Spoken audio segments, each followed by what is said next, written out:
안녕하세요.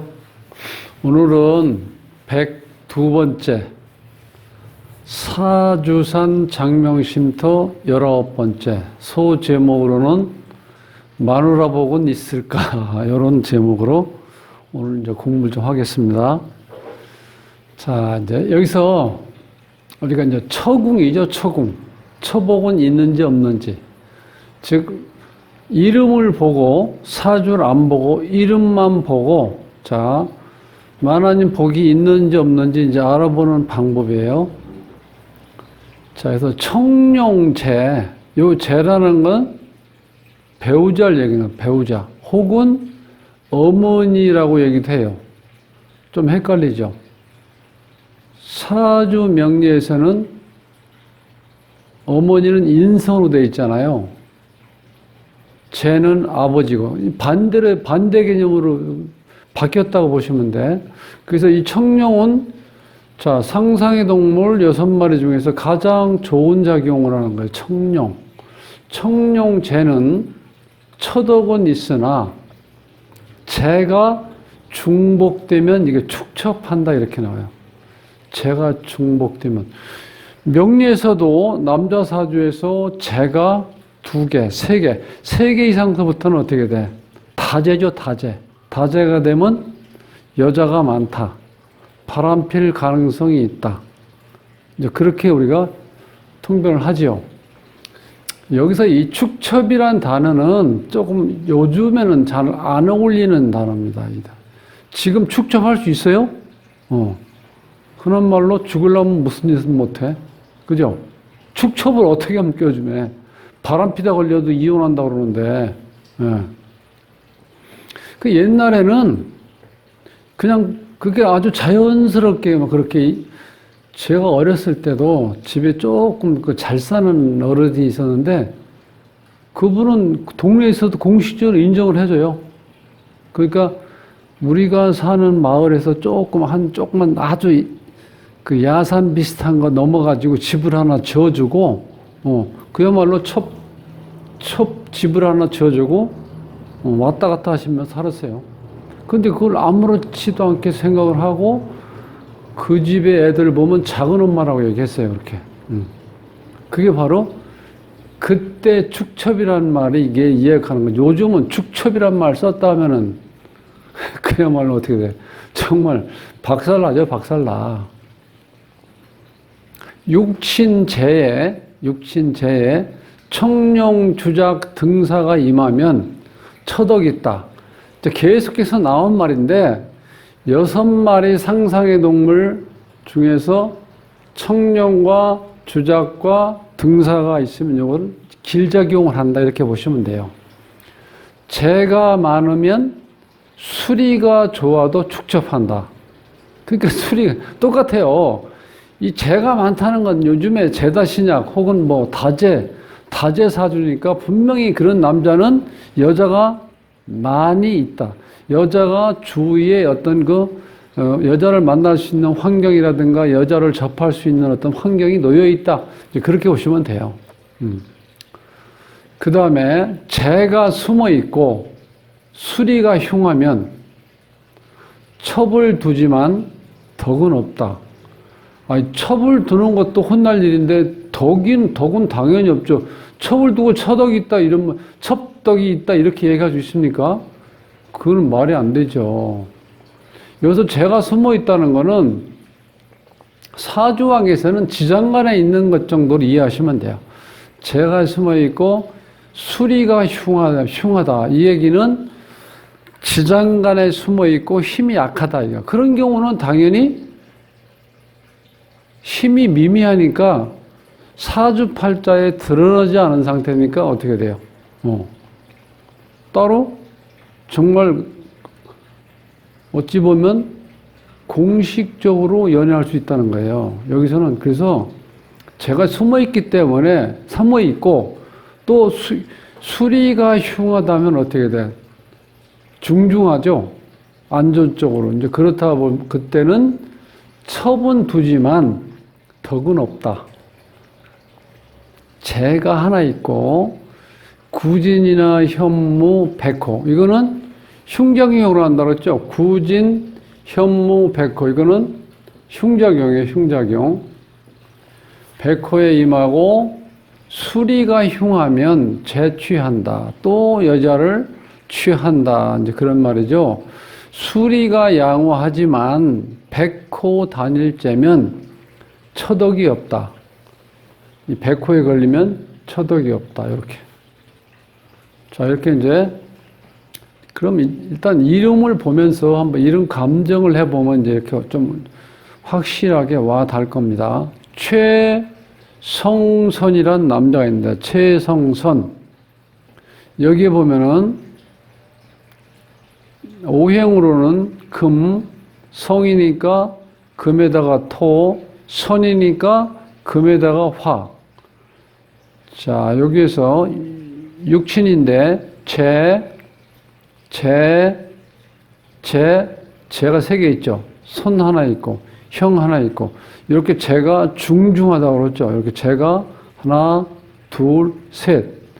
이땐 제가 많으면이죠. 제가 많은 상태에서, 여기 백호제라고 되어 있죠. 백호제. 수리가 양호하지만, 요 수리는 양호하지만, 백호제가 있다. 이럴 때는 처덕이 없다고 본다, 이죠. 여기서는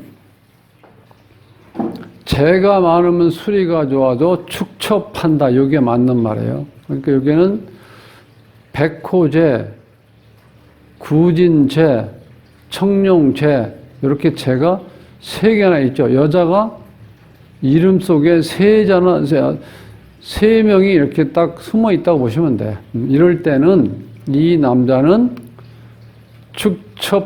축첩한다.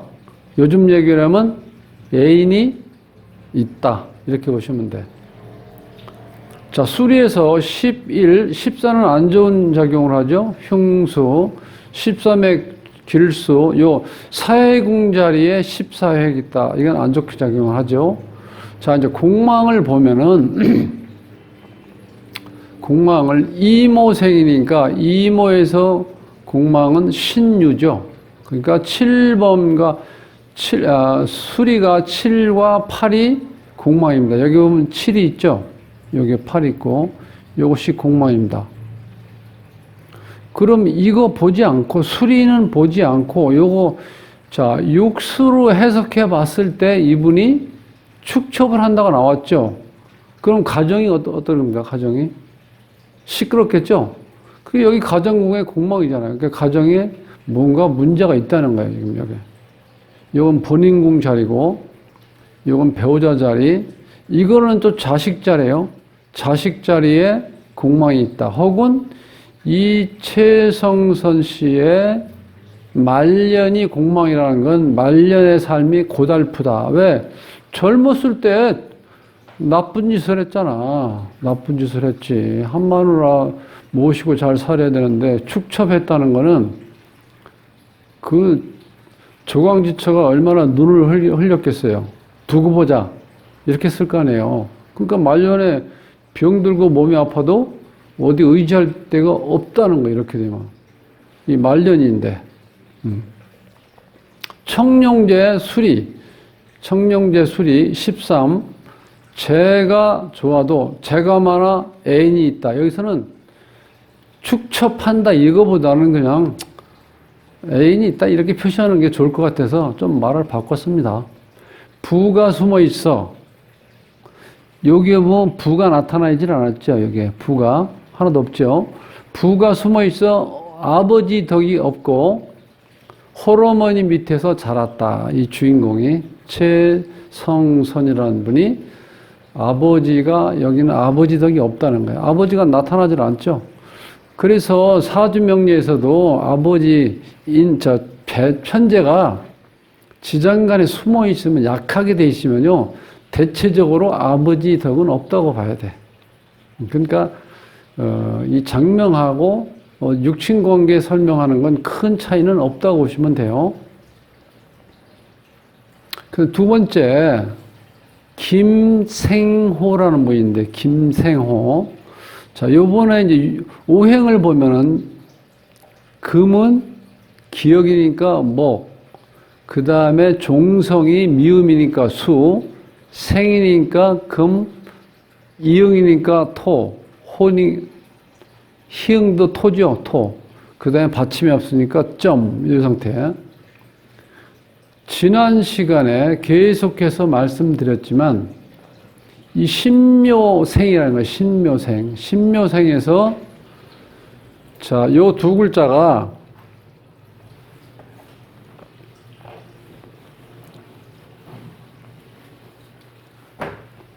신묘. 자, 여기서 이게 연주예요, 연주. 요건 우리가 연간이라고 하죠, 연간. 요거는 연지. 자, 연지를 기준으로 육친을 정하는 거예요. 사주에서는 일간을 기준으로 우리가 육친을 정하잖아요. 여기선 자, 요 묘를 가지고 육친을 정하는 거예요. 요 묘가 목이죠, 목. 그럼 목이 목을 봤다. 이걸 우리가 형이라고 해요, 형. 명리에서는 비견겁재. 그 다음에 목인데 수를 봤어요. 수가 나를 생해주죠. 수생목. 요거를 우리가 부라고 그래. 명리에서는 인성, 나를 생해주는 거. 자, 여기서 헷갈리시면 안 돼요. 여기서 부라는 건 우리가 아버지인데 사주명리에서는 편제예요. 자, 여기 명리에서는, 여기 장명에서는 요 부는 아버지도 되지만 그 다음에 학문, 윗사람 이런 뜻도 있어요. 그러니까 여기서는 수가 나를 생하죠. 그런데 이게 지금 우리가 어머니가 아니고 부로 표시된다는 거 헷갈리면 안 돼요. 여기서는 이제 인성 개념인데 장명에서는 부라고 표시한다는 거예요. 그 다음에 목의 입장에서 봤을 때 금을 만났어. 그럼 금극목이 되죠. 그러니까 이건 관은 똑같고 그 다음에 목이 토를 만났어요. 목극토가 되죠. 이때 재도 똑같습니다. 그 다음에 같은 토니까 또 재. 그럼 재가 지금 두 개가 있죠. 이렇게. 그래서 한번 다시 설명을 해보면은 신묘생, 신묘일주에서, 신묘연주에서 보면 공망을 오미죠. 오미. 그러니까 수리로 보면 3과 6. 본인궁 자리에 13핵, 이것이 공망이고, 가정궁도 공망이고, 배우자도 공망이에요. 사회생활도 공망이고. 그러니까 이분이 와서 이 이름을 가지고 와서 감정을 했을 때, 선생님, 삶이 고단하시죠? 했더니 너무 힘들다는 거예요. 너무 힘들죠? 본인궁의 공망이라는 거는 지형천리라고 제가 말씀드렸죠. 지형천리. 평생 가시밭길을 걷는다. 가정궁의 공망이다. 가정에 문제가 있다는 거예요. 배우자도 마찬가지죠. 배우자궁의 공망이다. 배우자의 역할이라든가 어떤 문제가 있다는 거예요. 배우자에 대해서. 이 사람이 지금 편안하게 어떻게 가정생활을 할 수 있겠어요? 너무 힘들죠? 힘들면 와요. 힘들면 물으러 와요. 도대체 내 팔자가 어떻게 됐냐고 물어보고, 그래서 제가 이름을 한번 내가 감정을 해달라고 해서 풀어보니까 이렇게 돼 있더라고요. 그래서 이분은 나중에 이제 개명을 하신 분이에요. 개명하기 전에 원래 받은 이름이 이 상태로 돼 있었어요. 청룡재의 수리가 좋아. 청룡재의 수리가 좋아. 오해계요. 수리가 좋아, 처덕이 좋으나 현무재가 또 있어요, 여기. 요 현무재. 그러니까 이거는 흉작용을 한다고 그랬죠? 길작용, 죄송합니다. 여기서 구진 아니고 흉작용, 길작용. 즉, 청룡주작 등산은 길작용이고, 현무, 백호, 구지는 흉작용한다 이렇게 보시면 돼요. 현무가 또 있어서 애인이 있다 이렇게 보시면 되고, 자, 오획은 이런 거를 다 차치하고서라도 이 오획은 부귀복록과 쌍처수라는 거예요. 즉 첩을 둘 수 있는 수, 애인을 둘 수 있는 수. 그러니까 이 오획은 상당히 좋죠. 남자들한테 좋은 건가? 자, 부와 귀와 복록을 누린다. 이런 상태면은 정말 죄송한 얘기인데 남자들은 어떻게 돼? 바람을 피울 수밖에 없어요. 아니면 노골적으로 본 마누라 앞에서 아니 살기 싫으면 그만두자야 이혼해 이렇게 막 나가는 거예요. 그 여자가 어떻게 나가야 돼요? 남자가 어떻게 돼요? 미안하다고 빌 때는 큰 소리 치지만 야 이혼하자 그러는데 어떻게 그러면 꼬리 내려야지. 그렇죠? 그러니까 이 옛날부터 부하고 귀를 누리고 이런 복이 다 있는 사람들은 딴짓 한다니까.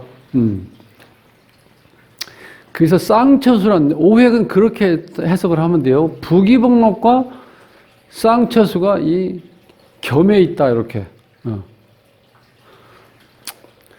자 이제 긍정적인 면으로 보시면 옛날에 아주 먹고 살기 힘들었잖아요.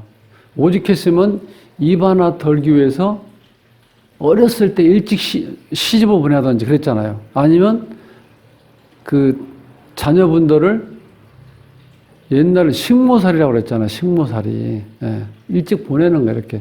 즉, 양식이 자꾸 떨어지고 힘들으니까, 먹고 살기 힘들으니까. 그래서 어떤 경우도 있었냐면, 어린 딸을 돈 많은 집 그 양반들 애첩으로 이렇게 보내기도 했었어요. 그때 당시엔. 그리고, 이제 어찌 보면은, 먹고 살기, 목구멍에 뭘 집어 넣어야지 우리가 살잖아요. 그렇게 먹고 살기 힘든 시절이 있었다니까요. 그래서 그때 어찌 보면은 조금 긍정적인 작용도 있다고 봐요, 제 생각에는. 단순히 요즘처럼 뭐 어떤 불륜이다 아니면 뭐 첩을 거느리고 사니까 도덕적으로 윤리적으로 비난받아서 마땅하다 이런 것도 있지만 아니 부모가 얼마나 속이 쓰리겠어요. 먹을 게 없어가지고 입 하나 덜기 위해서 어린 딸을 애첩으로 보낸다는 건데, 예. 이게 유사한 게 제가 이제 사우디에서 그걸 이제 현지에서 어떤 이렇게 경험한 게 뭐냐면 그때는 그 십자군 전쟁에서 남자들이 전쟁에 나갔다 많이 죽었다고 그래요. 그래서, 제가 이제 80년대 사우디 갔다 왔는데 그때 당시 보면은 우리나라 한 5층 건물, 요런 건물 하나 가지고 있는 남자가 능력이 있는 거잖아요. 그러면 일부 다처제. 그래서, 미망인들, 전쟁 미망인들을 능력 있는 사람들은 어떻게 돼? 그 여성과 같이 어떤 거 살아주십사 하고 정부에서도 이제 구원했던 것 같아요. 그래서 그런 현상도 있어요. 그러니까 지금 우리나라에서도 전쟁, 그거는 정말 어쩔 수 없는 경우지만 우리나라도 불과 3, 40년 전엔 오죽하면 보릿고개라는 게 있어요. 보릿고개. 그때 입 하나 덜기 위해서 어린 딸을 돈 많은, 즉 먹고 살 만한 양반들 애첩으로 보냈다는 거예요. 근데 이제 대체적으로 좀 부정적으로 해석이 되죠. 부귀복록이 있다고 이렇게 첩을 거느리고 살면 이게 여자 입장에서 본처 입장에서 눈에서 쌍불 켤 수 있잖아요. 얼마나 성질나겠어요. 하여튼 어쨌든 간에 여기서는 이 남자 입장으로 봤을 때 다음 시간에 이제 여자 입장에서 보는 건데 남자 입장에서 봤을 때 마누라 복이 있는가 이렇게 했을 때 청룡제는 처덕은 좋으나 제가 중복이 되면 안 좋아요. 어쨌든 간에 제가 중복이 되면 안 좋아요. 육친제에 청룡주작 등사가 임하면 처덕이 있다. 요거만 기억하세요. 이게 아니면 나머지는 마누라 복이 없다. 그렇게 기억하시면 돼. 이런 거 다 이해하시고 머릿속에 기억하시려고 그러면 머리 아프니까 일단은 육친제, 즉 여자의 청룡주작 등사가 임하면 그 이름 주인공은 처덕이 있다. 이렇게 보시면 되겠어요. 오늘 102회 마누라 복은 있을까? 이렇게 했을 때 지금 말씀드렸죠? 육친제의 청룡주작 등사가 임하면 처덕이 있다. 이렇게만 기억하세요. 오늘 또 공부하시느라고 수고하셨습니다. 행복한 삶으로의 초대, 골라먹는 사주fellow 모십니다. 저는 돗자리 샘이었고요. 오늘 또 남은 시간 행복하시고 편안한 시간 가지십시오. 감사합니다.